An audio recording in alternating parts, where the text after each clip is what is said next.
সোমবার থেকে চালু হচ্ছে prevention of anti social activities act, জানিয়েছেন মুখ্যমন্ত্রী। মব কালচার রুখতে পুলিশের হাতে এটাই প্রধান অস্ত্র হয়ে উঠবে এবার।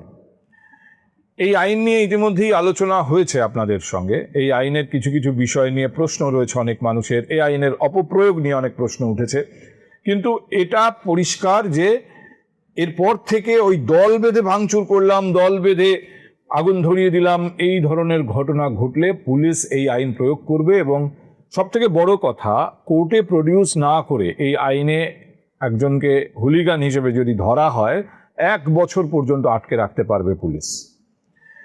একটা বিষয় এখানে বুঝে নিতে হবে, বারুইপুরে যে ঘটনা ঘটেছে, ধর্ষণ এবং হত্যার ঘটনা, তারপরে এই একই ধরনের মব সংস্কৃতি আমরা দেখেছি। সেখানে মব লিঞ্চিং হয়েছে, গণপিটুনিতে একজন মারা গেছে।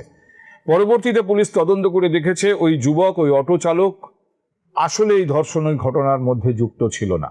একদল মানুষ হিংস্র হয়ে তাকে ওখানে পিটিয়ে মেরেছে, তারা পুলিশের গাড়ি ভাঙচুর করেছে, আগুন ধরানোর চেষ্টা করেছে, রেল লাইনে নাশকতা করার চেষ্টা করেছে। কিন্তু যে আইন সোমবার থেকে লাগু হচ্ছে, এই অপরাধগুলোর জন্য ইতিমধ্যেই বারুইপুরে প্রায় 45 জন, 50 জনের মতো গ্রেপ্তার হয়েছে। এদের বিরুদ্ধে কিন্তু এই নতুন আইন প্রয়োগ করা হবে না, বা বলা যায় প্রয়োগ করা যাবে না। কারণ সাধারণভাবে এই ক্রিমিনাল ল যেগুলো, এগুলো কোনো রেট্রোস্পেক্টিভ অ্যাপ্লিকেশন হয় না, অর্থাৎ ইতিমধ্যেই ঘটে যাওয়া ঘটনায় এই আইন প্রয়োগ করা যাবে না। সোমবার অনওয়ার্ডস, এই আইন লাগু হওয়ার পর থেকে যা ঘটনা ঘটবে সেখানে এই আইন প্রয়োগ করা যাবে। এটার আরেকটা অ্যাঙ্গেল কি, তৃণমূলের যত নেতা, কাউন্সিলর, বিধায়ক, মন্ত্রী তোলাবাজির কারণে, গুন্ডামির কারণে ইতিমধ্যেই গ্রেপ্তার হয়েছেন, জেলে আছেন, তাদের বিরুদ্ধে এফআইআর হয়েছে, এদের কারুর বিরুদ্ধে এই নতুন আইন ব্যবহার করা যাবে না। ধরে নিন কোনো কাউন্সিলর, বাগুইআটির কাউন্সিলর তোলাবাজির দায়ে গ্রেপ্তার। তোলাবাজির একটা বড় উদাহরণ এই সব্যসাচীর বিরুদ্ধে, যে বিধাননগরে যিনি একসময় মেয়র ছিলেন, পরবর্তীতে কমিশনার হয়েছিলেন, সেই মিউনিসিপ্যাল চেয়ারম্যানও ছিলেন বোধহয় কিছুদিন। সেই সব্যসাচীর বিরুদ্ধে কোর্টে যে ইতিমধ্যেই চার্জশিট পেশ করা হয়েছে, সেখানে একটি ঘটনার উল্লেখ দেখলাম। সল্টলেকে এক 86 বছরের বৃদ্ধকে বাড়ি ছাড়া করেছিলেন সব্যসাচী, এবং সেই বাড়ি ওই বাসিন্দাকে ওখান থেকে তাড়িয়ে দিয়ে এক রিক্সাওয়ালাকে থাকার জন্য দিয়ে দিয়েছিলেন, এক মুড়িওয়ালাকে থাকার জন্য দিয়ে দিয়েছিলেন, এবং যে অ্যাকচুয়াল বাসিন্দা, legal owner of that premises, তাকে বলা হয়েছিল 46 লক্ষ টাকা দিতে হবে। শেষ পর্যন্ত ওই ব্যক্তি 46 লক্ষ টাকা জোগাড় করে ওই রিক্সাওয়ালাদের হাতে, বা ওই রিক্সাওয়ালাদের মারফত বলা যায় সব্যসাচীর কাছে ওই টাকা পাঠিয়ে তারপর তার বাড়ি ফেরত পান। এই ঘটনার উল্লেখ সব্যসাচীর বিরুদ্ধে চার্জশিটে পুলিশ করেছে। মানে তোলাবাজির রেঞ্জটা আপনারা বুঝতে পারছেন। তো ধরা যাক বাগুইআটির কাউন্সিলর তোলাবাজিতে গ্রেপ্তার হয়েছেন, তো সোমবার দিন তার বিরুদ্ধে নতুন কোনো একটা মামলা হলো, আর কেউ তোলাবাজির উদাহরণ তুলে তাকে কিভাবে উৎপীড়ন করা হয়েছে, তার কাছ থেকে টাকা আদায় করা হয়েছে, বা গুন্ডামি করা হয়েছে, তার বিরুদ্ধে হুলিগানিজম করা হয়েছে, অভিযোগ দায়ের করলো পুলিশে। কিন্তু ঘটনাটা যেহেতু আগের, সেহেতু এই নতুন আইনে কিন্তু মামলা হবে না। অর্থাৎ এই যত তৃণমূল কাউন্সিলর, তৃণমূল নেতা, বিধায়ক ইতিমধ্যেই জেলে রয়েছেন বিভিন্ন ধরনের, এই ধরনের অভিযোগে তাদের বিরুদ্ধে এই নতুন আইন প্রয়োগ করা যাবে না। কিন্তু সোমবারের পর থেকে এই ধরনের ঘটনা ঘটলে এই নতুন আইন প্রয়োগ করা যাবে। আমার একটা ছোট্ট প্রশ্ন আমার মাথার মধ্যে ঘুরছিল, যে উত্তর আমি এমনকি কয়েকজন আইনজীবীকে ফোন করেও পাইনি। ধরুন সোমবার থেকে যারা ডিম ছুড়বে তাদের বিরুদ্ধে কি এই আইন প্রয়োগ করা হবে? এই যে ডিম্বাস্ত্র প্রয়োগের সংস্কৃতি, এবং সেটাও কিন্তু এক ধরনের দল বেঁধে হচ্ছে, একাধিক লোক ইনভলভ হচ্ছেন অনেক ক্ষেত্রেই, এটাকে আটকানো দরকার। এটা বিজেপির নানা স্তরের নেতারা বলছেন, শীর্ষ নেতারা রাজ্যের বলছেন, রাজ্য সভাপতি বলছেন, এমনকি মুখ্যমন্ত্রী, প্রশাসনের শীর্ষ অংশ, তারা বলছেন যে এটা উচিত নয়, এটা ইমিডিয়েটলি থামানো দরকার। কিন্তু আবার কেউ কেউ তো ছুটতেও বলছেন। দিলীপ ঘোষ বলছেন ডিম ছুঁড়ে, কেউ যদি বলেন মন্ত্রী বলেছেন ডিম ছুটতে, তাই ছুটছে, তাহলে কি পুলিশ তার বিরুদ্ধে ব্যবস্থা নেবে না? পুলিশের ব্যবস্থা যেটা নেওয়া দরকার এখনো পর্যন্ত নিচ্ছে না, এ নিয়ে একটা ক্ষোভ নানা মহলে কিন্তু ইতিমধ্যেই তৈরি হয়েছে। আর সোমবার থেকে নতুন আইন চালু হচ্ছে। পুলিশ আরো কড়াভাবে বিষয়টি দেখবে, এটাই হওয়া উচিত, এটাই হওয়া বাঞ্ছনীয়। কিন্তু হবে কি হবে না এই প্রশ্নের সঠিক উত্তর এখনো পর্যন্ত আমি পাইনি। বারুইপুরের ঘটনায় একটা কমিউনাল অ্যাঙ্গেল ছিল। স্বয়ং মুখ্যমন্ত্রী জানিয়েছিলেন যে সংখ্যালঘু সম্প্রদায়ের একদল লোক, তাদের খেপিয়ে তোলা হয়েছিল, তারা এই পিটিএ মারার পেছনেও তাদের অংশ বেশি। পুলিশের গাড়ি ভাঙচুর করা, আগুন ধরানোর চেষ্টা, রেল লাইনে নাশকতা, এদের বিরুদ্ধে কড়া ব্যবস্থার কথা মুখ্যমন্ত্রী শনিবারও বলেছেন। তিনি গিয়েছিলেন বারুইপুরে, নতুন একটি পুলিশ ফাঁড়ির উদ্বোধন করেছেন। যে যুবককে পিটিয়ে মারা হয়েছে তার বাড়ির লোকের সঙ্গে কথা বলেছেন, কড়া ব্যবস্থার কথা বলেছেন। কিন্তু বারুইপুরের ঘটনায় যারা ইনভলভ তাদের বিরুদ্ধে নতুন আইনে কোনো কড়া ব্যবস্থা নেওয়া যাবে না, আগের আইনেই নিতে হবে। সোমবার অনওয়ার্ডস আরও যে কড়কড়ে ব্যবস্থা নেওয়া যাবে বা নেওয়া হবে, এটা মুখ্যমন্ত্রীর বক্তব্য থেকেও স্পষ্ট, আর ওই আইনে যা লেখা আছে তার থেকেও খুব স্পষ্ট। খুব উল্লেখযোগ্যভাবে এই নতুন আইন যে সোমবার থেকে লাগু হচ্ছে, এই বিষয়টা মুখ্যমন্ত্রী জানিয়েছেন মুর্শিদাবাদে দাঁড়িয়ে, বহরমপুরের প্রশাসনিক বৈঠকের পর। ইনফ্যাক্ট আপনারা জানেন যে 2019-এ বলুন, 2024-এ বলুন, এই ধরনের মব কালচার, মব সংস্কৃতি এই দুই জেলায়, বহরমপুর মানে মুর্শিদাবাদ আর অন্যদিকে মালদা, এই দুই জেলায় যে চেহারায় আমরা দেখেছি, এরকম উদাহরণ কিন্তু পশ্চিমবাংলার আর কোনো জেলায় দেখা যায়নি। এবং এই জেলায় এই সংস্কৃতি ছিল শেষ পর্যন্ত। মুর্শিদাবাদেরই বিধায়ক, যাকে রীতিমতো বিধানসভার ফ্লোরে দাঁড়িয়ে ধমকেছেন মুখ্যমন্ত্রী, ধমকেছেনই আমি বলবো, আবার এইভাবেও বলা যায় যে তিনি হুঁশিয়ারি দিয়েছেন। তারপর থেকে ওই বিধায়ক অবশ্য শুধরে নিয়েছেন নিজেকে, ক্ষমা টমা চেয়ে, তাকে আর এরকম ফোসফাস করতে দেখা যাচ্ছে না। কিন্তু এই সংস্কৃতি যে টলারেট করা হবে না, সেটা স্পষ্ট করে দিয়েছেন মুখ্যমন্ত্রী। এবং প্রশাসনকে তিনি জানিয়েছেন আমরা খোলা ছুট দিয়েছি, মানে হাত পা বাঁধা থাকবে না পুলিশের, পুলিশ তার প্রয়োজন মতো ব্যবস্থা নিতে পারবে। 2026-এর যে নির্বাচনের ফল একটা বিষয়কে পশ্চিমবঙ্গের রাজনীতিতে অলমোস্ট মিথে পরিণত করেছে। যেটা এতদিন রাজনীতিতে আমরা রিয়েলিটি বলে আলোচনা করেছি, 26-এর ফলাফল বলছে না, বিষয়টা রিয়েলিটি নয়, ইটস আ মিথ। সেটা কি? মুসলিম ভোট ব্যাংক। এই মুসলিম ভোট ব্যাংক পশ্চিমবঙ্গের রাজনীতিকে অনেকটা নিয়ন্ত্রণ করত, কিন্তু অনেক রাজনৈতিক বিশেষজ্ঞই বলছেন যে সেই দিন শেষ।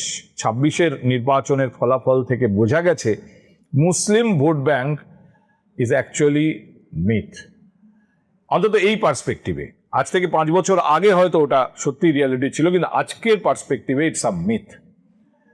এবং এই যে বিভিন্ন রাজনৈতিক দলের এই মুসলিম ভোট ব্যাংকের প্রতি অতিরিক্ত স্পর্শকাতরতা, তার জেরে প্রশাসনিক দুর্বলতা, এই বিষয়গুলো কিন্তু আস্তে আস্তে আস্তে আস্তে পশ্চিমবঙ্গে কিন্তু কমে যাওয়ারই কথা।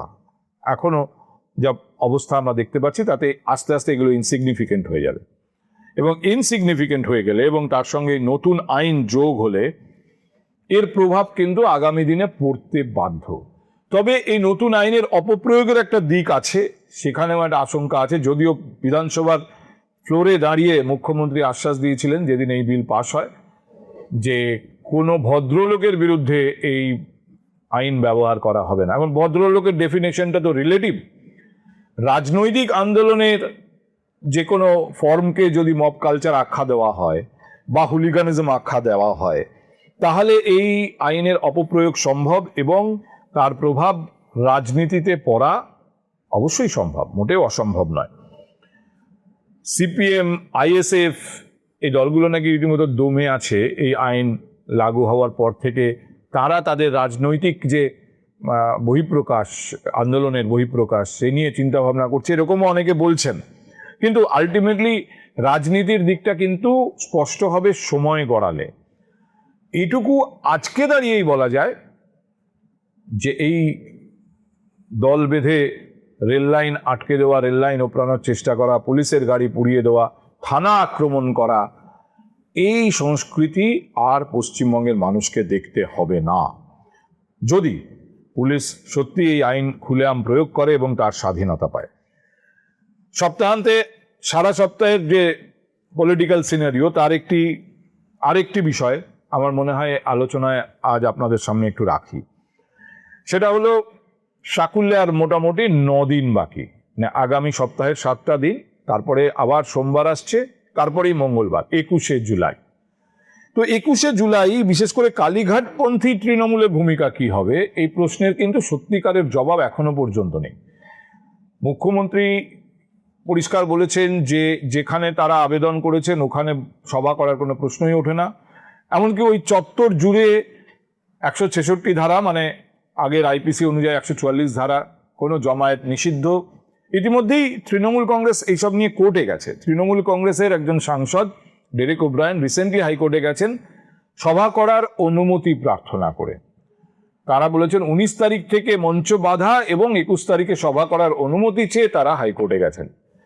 আগামী সপ্তাহে শুরুর দিকেই হয়তো এর শুনানি হবে। কিন্তু আইনের সঙ্গে যারা সংশ্লিষ্ট, যারা আইন বোঝেন, আইনের খবরাখবর রাখেন আইনের জগতের, আমি একজনকেও পাইনি যিনি বলেছেন যে তৃণমূল কংগ্রেস অনুমতি পেয়ে যেতে পারে। একজনকেও পাইনি। সবাই মোটামুটি নিশ্চিত যে তৃণমূল কংগ্রেস হাইকোর্টে এই বিষয়ে কোনো সুবিধা করতে পারবে না।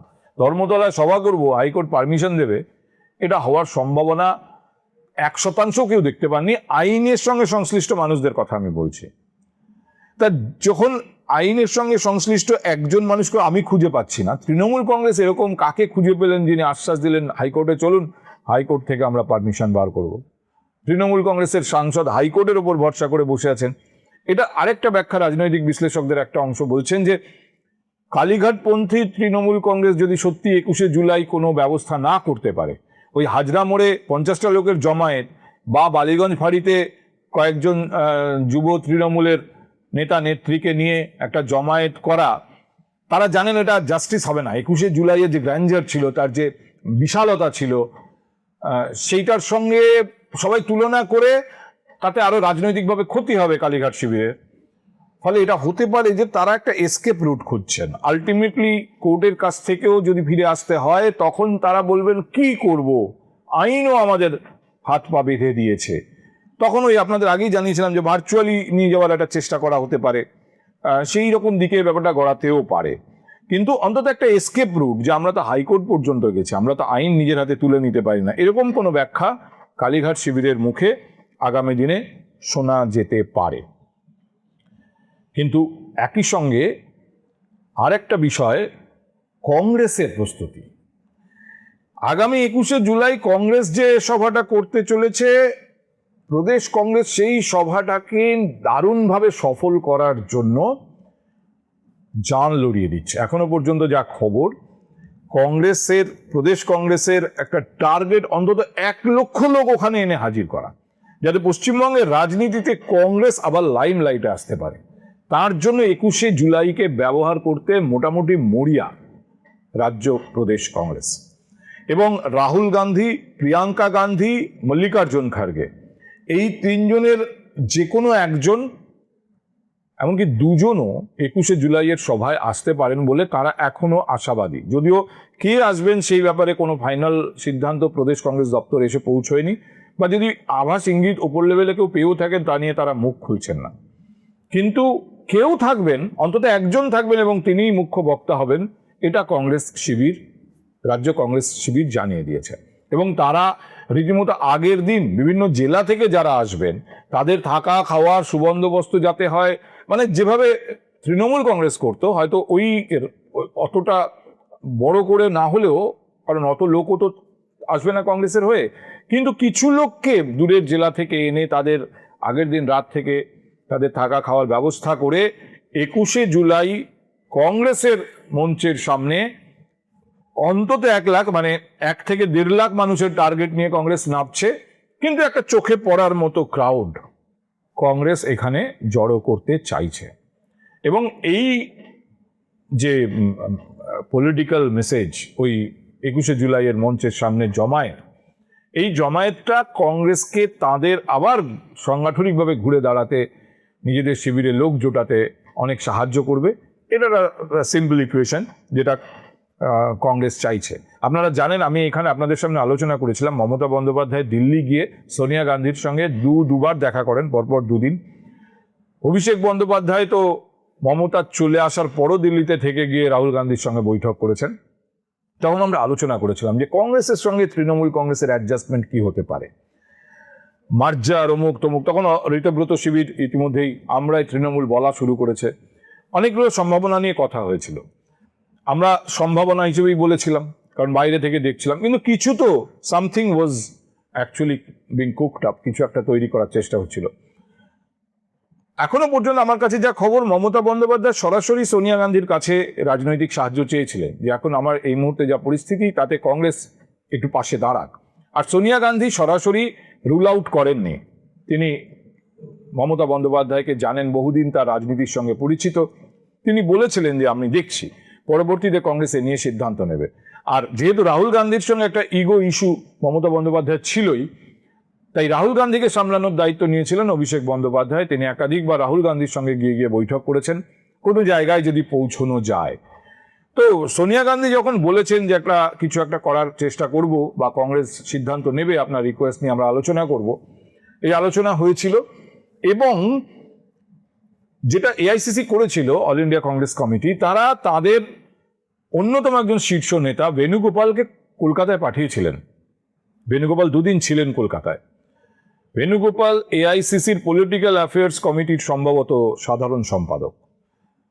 তিনি এই প্রদেশ কংগ্রেসের নেতা, এমনকি বিভিন্ন ব্লক লেভেলের নেতাদের সঙ্গেও আলোচনা করেছেন, তাদের ফিডব্যাক নেওয়ার চেষ্টা করেছেন এবং সেই ফিডব্যাক নিয়ে তিনি ফিরে গেছেন দিল্লিতে, গিয়ে কংগ্রেস হাইকমান্ডের সামনে রেখেছেন। আর প্রদেশ কংগ্রেস কমিটি তারা সম্ভবত এই এত রকম দুর্নীতির অভিযোগে অভিযুক্ত কালীঘাট শিবিরকে প্রদেশ কংগ্রেসের সঙ্গে সংশ্লিষ্ট করতে চাননি। সেই মেসেজ যখন দিল্লি পৌঁছয়, তখন আলটিমেটলি কংগ্রেস হাইকমান্ড সরাসরি কালীঘাট শিবিরকে কংগ্রেসের সঙ্গে সংশ্লিষ্ট করতে যে সিদ্ধান্ত নেওয়ার কথা ছিল, সেই সিদ্ধান্ত নেতিবাচক হয়েছে এখনো পর্যন্ত যা খবর। ফলে কংগ্রেসের মঞ্চে মমতা বন্দ্যোপাধ্যায়কে আমন্ত্রণ জানানোর সম্ভাবনা আমি এখনো পুরোপুরি উড়িয়ে দিচ্ছি না। 10-15% পলিটিক্সে সবসময় একটা সম্ভাবনা থাকে, কিন্তু মনে হচ্ছে যে সেই সম্ভাবনা কম। রাহুল গান্ধী যদি আসেন, তিনি ফোন করে মমতাকে ডেকে নেবেন বা সরাসরি কালীঘাটে গিয়ে মমতাকে নিয়ে মঞ্চে আসবেন, এরকম নাটক আমি আবার বলছি 10-15% হতে পারে। Anything is possible in politics, but apparently it doesn't seem to be possible. মনে হচ্ছে না যে এরকম কিছু একটা হবে। কিন্তু এটা ঠিক যে প্রদেশ কংগ্রেস ইতিমধ্যেই যারা তৃণমূল কংগ্রেস, মানে আগেকার তৃণমূল কংগ্রেসে ছিলেন, এখন তৃণমূল কংগ্রেস বহুধা বিভক্ত, তারা না কালীঘাট শিবিরে থাকতে পারছেন, না ঋতব্রত শিবিরে, এরকম বেশ কিছু লোক কিন্তু নানা স্তরে কংগ্রেসে যাচ্ছেন। আর কংগ্রেস এই সুযোগটাকে, এই অপরচুনিটিকে কাজে লাগিয়ে নিজেদের সংগঠন বাড়ানোর চেষ্টা করছে। আমি একটা ছোট্ট হিসেব দেখছিলাম কংগ্রেস সূত্রে খবর তুলে, যেমন এই শনিবারই সাঁকরাইল পঞ্চায়েত সমিতি, সেখান থেকে প্রায় 600-650 লোক যোগ দিয়েছেন। বেশ কয়েকটা পঞ্চায়েতের ওপর কংগ্রেসের এখানে প্রভাব বাড়বে। এরা প্রত্যেকেই তৃণমূলে ছিলেন এবং তৃণমূলেরই ছিল এই পঞ্চায়েত সমিতি বা ওই পঞ্চায়েতগুলো। মেখলিগঞ্জ পুরসভার গল্প আপনারা জানেন, কোন্নগর পুরসভাতেও প্রায় 6 কাউন্সিলর যারা ইতিমধ্যেই কংগ্রেসে এসেছেন। খুব insignificant, not that significant in politics, কিন্তু এই বিন্দু বিন্দু দিয়েই কংগ্রেস মনে করছে যে একটা সিন্ধুতে তারা হয়তো পৌঁছতে পারবে। অন্তত এটাই এখনো পর্যন্ত প্রদেশ কংগ্রেস বলছে যে আমাদের জন্য ইতিবাচক, যে আমাদের সংগঠন বাড়বে। কিছু তৃণমূলের নেতা যারা বিজেপিতেও যেতে পারবেন না, ঋতব্রত শিবিরেও যেতে পারবেন না, তারা কংগ্রেসকে অপশন হিসেবে বেছে নেবেন। তৃতীয় আরেকটি বিষয়ে আমি আপনাদের সামনে একটু রেখে যেতে চাই সপ্তাহান্তে। ইতিমধ্যে ঋতব্রত শিবির, তাদের তো জাতীয় কর্মসমিতি আগেই তারা তৈরি করেছিলেন নোভোটেলে সভা করে, তারপর আবার তপসিয়ায় সভা করে তারা আরও বেশ কিছু কমিটি ইত্যাদি ইতিমধ্যে ঘোষণা করেছেন। জেলা ভিত্তিক কমিটি তারা করেননি, কিন্তু যে সম্ভাবনাটা এবার ভেসে উঠেছে, বীরভূমের বাঘ অনুব্রত মণ্ডল, কাজল শেখ, এরা দুজনেই নাকি ঋতব্রত শিবিরে।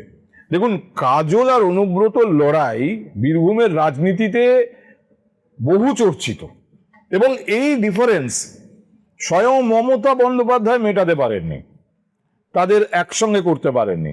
এই নির্বাচনের আগে, 26-এর বিধানসভা নির্বাচনের আগেও বীরভূমের সেই জনসভার ছবি আপনাদের নিশ্চয়ই মনে আছে, যেখানে রীতিমতো মঞ্চে দুজনকে একসঙ্গে ডেকে মমতা বন্দ্যোপাধ্যায় চেষ্টা করছেন কোনো একটা বিষয় এগ্রিমেন্টে পৌঁছতে মাথা নেড়ে সেখান থেকে অনুব্রত চলে যাচ্ছেন, সেই ছবি এখনো খুঁজলেই সোশ্যাল মিডিয়া পাবেন, এক্ষুনি খুঁজুন, পেয়ে যাবেন। কিন্তু এখন বর্তমান পরিস্থিতিতে সেই অনুব্রত, সেই কাজল একসঙ্গে ঋতব্রত শিবিরে, এবং সবচেয়ে বড় কথা, ঋতব্রত শিবির তো এখনো জেলা ভিত্তিক কমিটিগুলো ঘোষণা করেনি। কিন্তু অনুব্রত যেরকম জানিয়েছেন, যেদিকে সিম্বল থাকবে আমি সেদিকে, অর্থাৎ সিম্বল যে কালীঘাট শিবিরের হাতছাড়া হচ্ছে, অনুব্রতও সেটা বুঝে গেছেন। তাই তিনি ইতিমধ্যে এইভাবে বার্তাটা দিয়ে রাখলেন যে ঠিক আছে, আমি সিম্বলের সঙ্গে, সিম্বল যদি ঋতব্রতর দিকে যায় তো আমিও, কাজলও সেদিকেই আছেন। এবার যখন বীরভূমের জেলা কমিটি ঘোষণা হবে কে কোন অবস্থানে থাকবেন, কথা হচ্ছে যে যাকে যা অবস্থানই দেওয়া হোক না কেন তারা নাকি মেনে নেবেন, এবং আমরা দুটি ভাই শিবের গাজন গাই বলে তারা সহাবস্থানে রাজি হয়েছেন। এটা ভাবা যায় না। এই অবস্থা মমতা বন্দ্যোপাধ্যায়ও যা তৈরি করতে পারেননি বীরভূমের মাটিতে, বর্তমান রাজনৈতিক পরিস্থিতি তা তৈরি করে দিয়েছে। বাংলায় একটা কথা আছে, আপনি বাঁচলে বাপের নাম।